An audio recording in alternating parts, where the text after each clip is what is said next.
Ladies and gentlemen, welcome to another installment of the APB Recap. This is a recap for most of the hooplas from last stream, and boy, things get dumber and dumber, aren't they? What is it with companies and stupid gears in 2023? Last time we got the Dyson Zone, where people merely adopted idiocy, and now we have MuTalk, which was born in it and molded by it. No, seriously, look at this trash. It genuinely makes you sound like Bane. Not Bane in The Dark Knight Rises, the movie, but Bane if his character is speaking in real life. Yes! Yes, guys, yes! Seriously, Bane is supposed to sound like this in real life. And yet he sounds like this. So the idea of the device isn't that bad. Say you got loads and loads of people and they're tired of hearing you screaming and talking online, playing your games. You put this freaking gag gadget on, wow, that rolls off the tongue, and your voice is muffled and you won't bother no one. I mean, this whole thing could have been solved if either the person who is screaming or the person who's bothered by the person who's screaming moved to another room and, close it shut. But okay, I suppose there is a market for this, even though it looks freaking stupid. And that is our first hoopla for today. Now, if you want to see more and more hooplas and also join in our Q&A session where you can ask all the questions you like, then please check out the stream channel, link down below, go subscribe. You'll find all the hooplas that I discuss here and more. We also swear a lot. Plus, the donations are credited in near real time, so what are you waiting for? Go subscribe. Let me introduce you all to a classic beef, served medium rare with pristine taste, a tradition that is about as old as they go. Ladies and gentlemen, it's Indonesia versus Malaysia. Netizens diss this influencer Catherine Lee by claiming Malaysia is poor and backwards.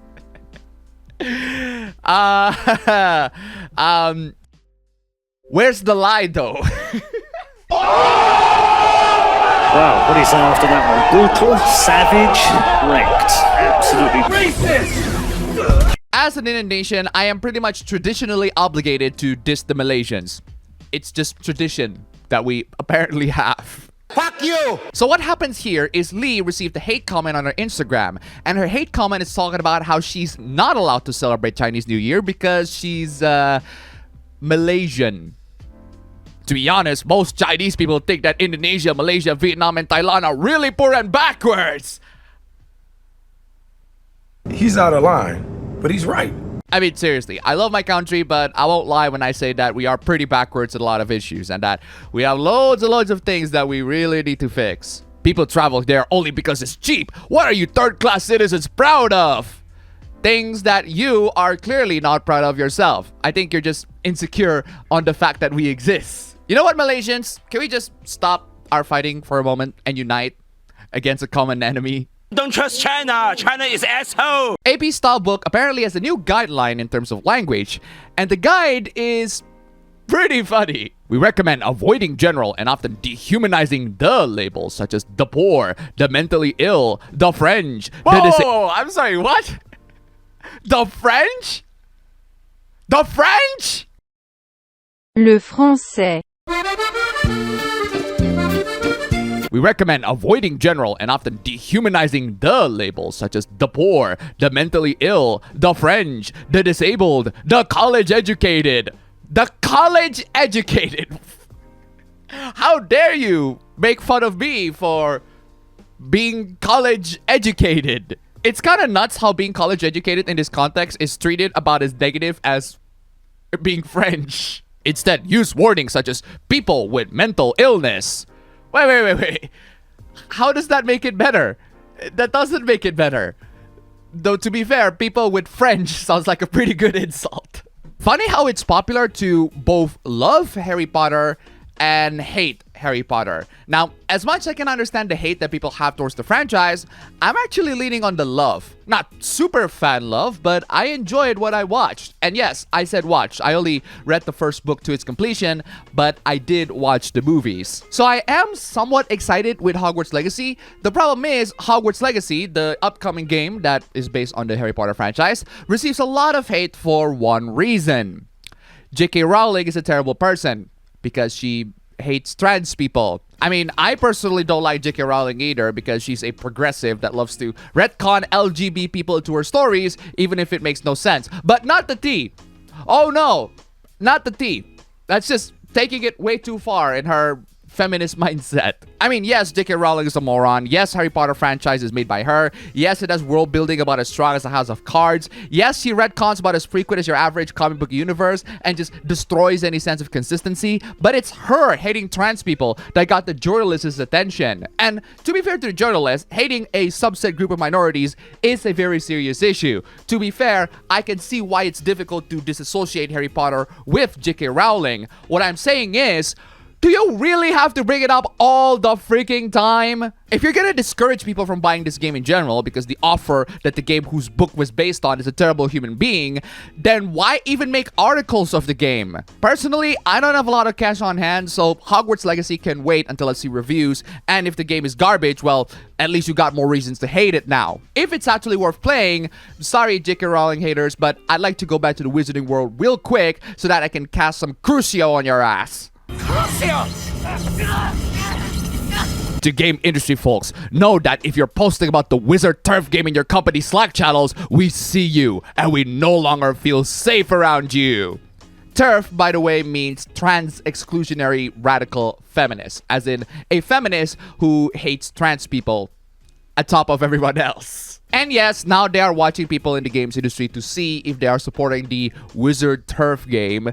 This game is so full of controversy that mentioning it is about as good as mentioning Voldemort's name. If you don't like the franchise, don't buy the game to spite these people. It's probably not going to be an enjoyable experience on your end, especially if the game turns out to be bad.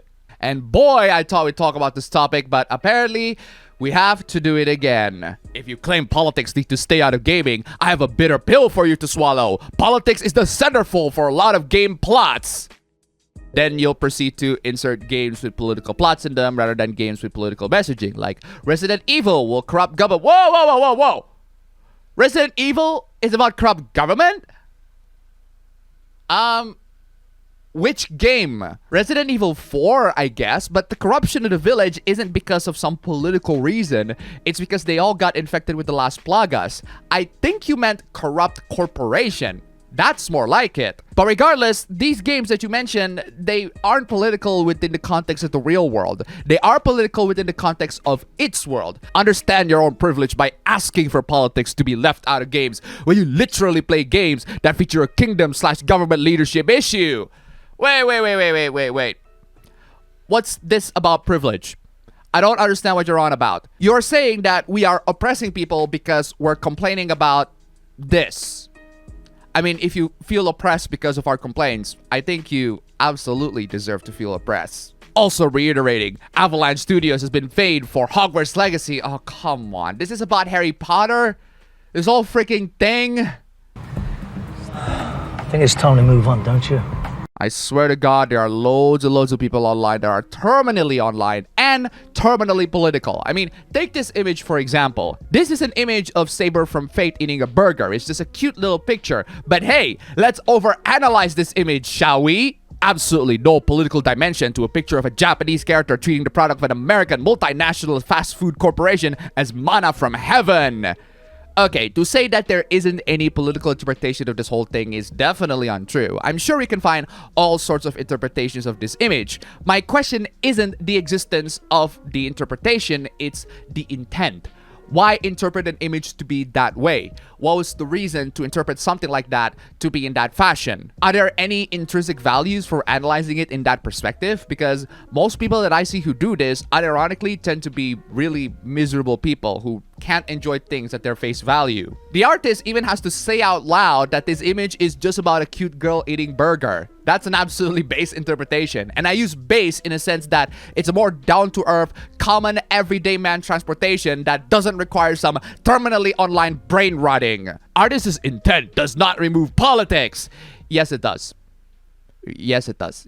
Yes, it absolutely does. An artist having no conscious political motive in creating a piece is often when we see the artist's political biases and influences most plainly, as there's no intent to hide or obfuscate them, nor to evangelize them.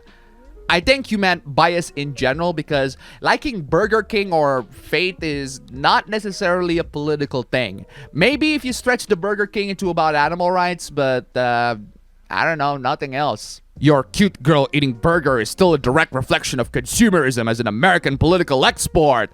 Again, why? Why do you look at art this way? Art does not exist in a vacuum. Yes, it does. Yes, it does.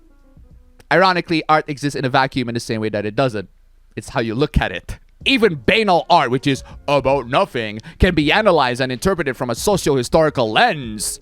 But we're not talking about the art then. We're talking about the making of the art and the historical context behind the art. I mean, it can be interesting. It can be fun to discuss.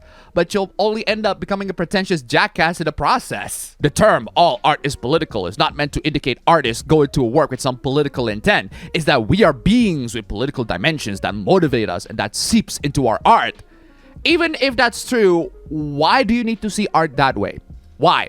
This is a question that none of these people have ever answered. What's the purpose of seeing it this way? This is a miserable way to enjoy art. Just enjoy it as is. But hey, maybe I'm just not too sophisticated enough. Maybe I need a high IQ to really understand and appreciate something like Saber eating a burger. Whatever, man. I stick to Saber eating a burger. The boomers are coming back to attack gamers in the most bizarre forms possible. This news clip from Fox News is a really weird one. But they're trying to recruit your kids into climate politics at an earlier age. How is that a bad thing? Unless you're a climate change denier, I suppose. First gas stoves, then your coffee. Now they're gunning for your Xbox. I don't know. I like my induction stuff. They're great.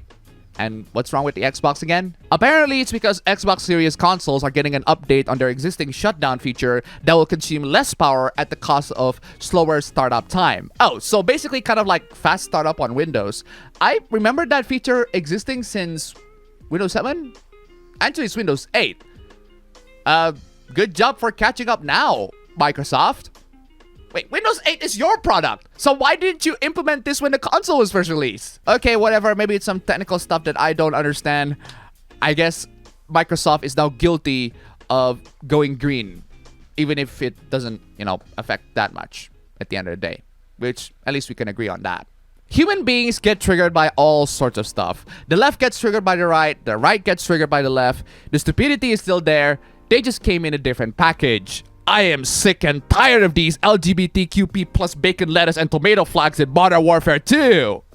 Bro, you bought a game from Activision Blizzard, one of the most woke game companies out there.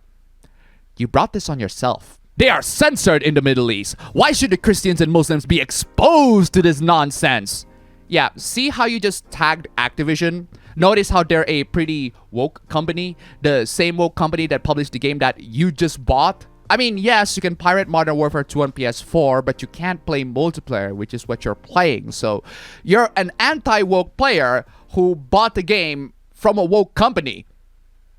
You absolute moron. There seems to be some very upset woke folk regarding my last tweet regarding the LGBTQP plus bacon, lettuce, and tomato statement. Apparently snowflakes can't handle opinions. Bro, you don't get to call other people snowflakes when you yourself are sick and tired of the LGBTQ plus rainbow flag. And yes, you are triggered. You tag the devs and beg them to remove the flag. You are obviously triggered. It is not an attack on any group. Okay, now you just flat out lied. Even if I am against LGBT rainbow flaggers, you don't even have the balls to own up to what you said and admit to people that you hate them. It's amazing how people don't realize how their actions speak louder than their words. I just do not want to see 20 pride flags in a video game. Here's a good solution for you. Don't buy games from woke companies, you absolute moron. We just want to play Call of Duty. Why do you want to play a game from a woke company? Play something else. If my post offends you, too bad. Well, if the rainbow flag offends you, too bad. You are so dumb, you are making me want to defend Activision Blizzard of all freaking things. The company that even China completely bashed. Yet again, I find myself having to speak out about the inappropriate content in Call of Duty. Yet again, I have to inform you that Call of Duty is published by a woke company and you knowingly chose to buy the game. Play Black Ops 2 again, it's much better. The hate I receive for trying to express an opinion to censor the LGBTQP plus flag based on my deep Christian views is shameful. Gee, I'm trying to spread intolerance to a group of people that are minorities. I don't understand why people hate me. I don't care about sexual... Okay.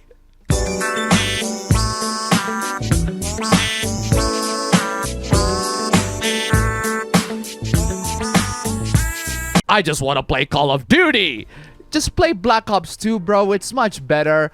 There are still people online playing it. Or just ignore the freaking flag and deal with it. I don't like this being forced upon me. You willingly chose to play the game from a woke company. The only person to blame here is yourself. And yes, I'm gonna repeat this point until it gets nailed to your head. My rights are being threatened by activists. And you are threatening their rights to express themselves by wanting to have these content censored. This whole argument is basically, you bad, I'm good, you get censored, I get to speak. I'm just saying, people who trample over the rights of others deserve to have their rights being trampled. Also, people who buy games from woke companies deserve to get woke stuff in it. You played yourself, bro. And that's all for the recap today. Guys, this recap wouldn't have been possible without the help of all of you guys. Thank you so much, guys. You guys are fantastic. If you want to see your names among these awesome people, then please check out the links down below and donate just $1 anywhere you like. Thank you so much for watching, and I'll see you all next time.